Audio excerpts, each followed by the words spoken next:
ज्यावेळी महानगरपालिकेची निवडणूक होती त्यावेळी उमेदवार मिळत नव्हते आणि उमेदवार मिळत नसताना आपल्याकडे पहिल्या निवडणुकीला जर कोण निरीक्षक आले होते तर ते मनोज कोटक साहेब आले होते।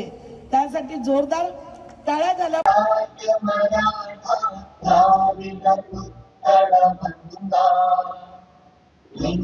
हिमाचल यमुना गंगा उच्चल जलधि तरंगा। सुधीर जाधव सेऊड करावे मंडळ,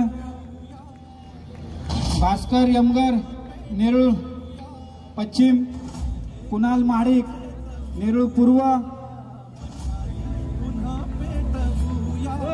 सुनील। भारत माता की, भारतीय जनता पार्टीचा, भारतीय जनता पार्टीचा।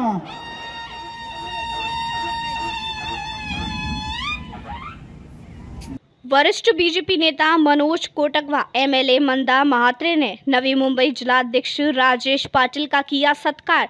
जैसे ही राजेश पाटिल नवी मुंबई बीजेपी के जिलाध्यक्ष घोषित हुए वैसे ही उन्हें बधाई देने वालों का तांता लग गया।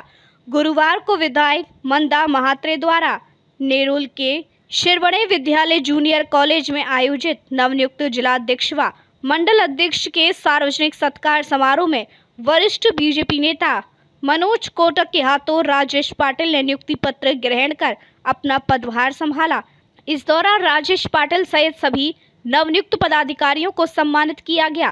कार्यक्रम में नवी मुंबई के पूर्व महापौर जयंत सुतार, उत्तर भारतीय नेता राजेश राय, बीजेपी नेता अनिल कौशिक, सुहासिनी नायडू और पांडुरंग आमले सहित कई गणमान्य उपस्थित थे। देशाचे सर्वमान्य नेते माननीय पंतप्रधान मोदीजी, महाराष्ट्राचे मुख्यमंत्री देवेंद्र फडणवीसजी, महाराष्ट्राचे प्रदेशाध्यक्ष चंद्रशेखर बावनकुळे, कार्यकारी अध्यक्ष अनिल चव्हाण या सगळ्यांच्या मार्गदर्शनानुसार संघटन पर्वत महाराष्ट्रामध्ये जे संघटनाचे निवडणुका सुरू आहेत त्या निवडणुकांमध्ये आज नवी मुंबई येथील निवडणूक पार पडली आहे आणि डॉक्टर राजेश पाटील मनमिळावू व्यक्तित्व, सुसंस्कृत चेहरा हा भारतीय जनता पक्षाने आज जिल्हाध्यक्ष जाहीर। एटा गाव आहे, महानगरपालिका निवडणूक आहे, त्यामुळे कुठे ना कुठे एक स्थानिक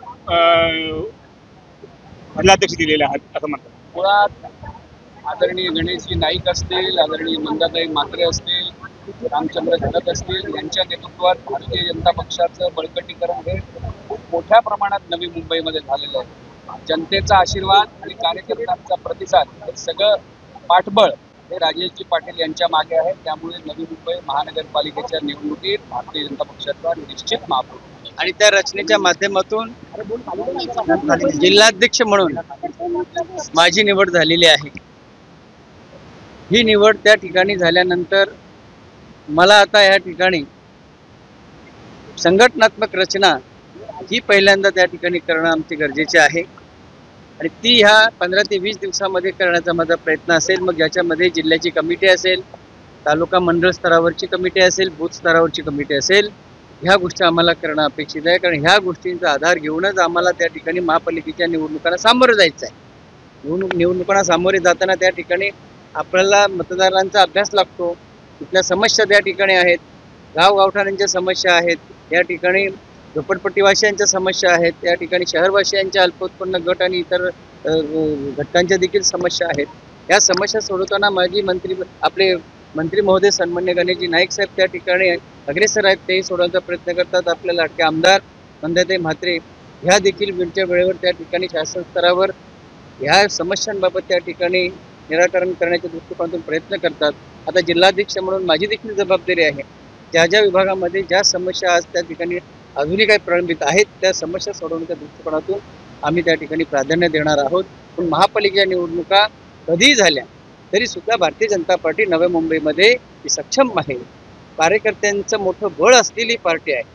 कार्यकर्त्यांच्या बरोबरच या ठिकाणी 2 आमचे आमदार आहेत, मंत्री आहेत, त्याच्यामुळं महापालिकेची निवडणूक आम्हाला त्या ठिकाणी गरज नाही। आम्ही 101% मोठ्या संख्येने आमचे नगरसेवक निवडून येतील, रेकॉर्ड ब्रेक नगरसेवक त्या ठिकाणी निवडून येतील आणि महापालिकेमध्ये भारतीय जनता पार्टीची सत्ता त्या ठिकाणी असेल। मी तसा काही नवीन कार्यकर्ता नाही, मी देखील या ठिकाणी 10 वर्षापासून काम करतो। माझ्याकडं सुरुवातीपासून महामंत्री पद हे भारतीय जनता पार्टीमधलं मोठं पद आहे अध्यक्षपदाचं. त्यातल्या त्यात महामंत्री संघटन जो असतो तो त्या ठिकाणी महत्त्वाचा असतो आणि ती जबाबदारी मी त्या ठिकाणी पार पाडलेली असल्यामुळे, उपाध्यक्ष म्हणून जबाबदारी पार पडलेली असल्यामुळे मला ह्या ठिकाणी जी काही आपल्या पक्षीय लेवलवर जी रचना आहे ती रचना करण्यासाठी आम्हाला काही अवघड नाही आहे. त्याच्यामुळं अतिशय चांगल्या प्रकारे निष्ठावंत कार्यकर्त्यांचा संच, कोणी नवीन असतील जुने असतील, परंतु हा भेदभाव त्या ठिकाणी न करता या ठिकाणी कार्यकर्ता जो भारतीय जनता पार्टीचा आहे, ज्याच्याकडे जे जे कौशल्य आहे त्याप्रमाणे त्यांना काम देऊन आपल्या भारतीय जनता पार्टीमध्ये आम्ही त्यांचा सन्मान करून त्यांना सन्मानाचं पद त्या ठिकाणी देऊ, कोणाला नाराज होता येणार नाही. आणि म्हणून अशा पद्धतीची बांधणी देखील आम्ही की सर्वसामान्य कार्यकर्त्यांना न्याय मिळतो. त्यामुळे संघर्षशील नेतृत्व राजेशजी पाटील जे सर्वांना सोबत घेऊन चालत आहे. भारतीय जनता पक्षाचा एक असा चेहरा की ज्यांनी सगळ्यांबरोबर जवळीक साधलेली आहे. नवी मुंबईच्या जनतेला एक कणखर नेतृत्व देण्याचं काम राजेशजी पाटील यांच्या सोबत झालं. धन्यवाद.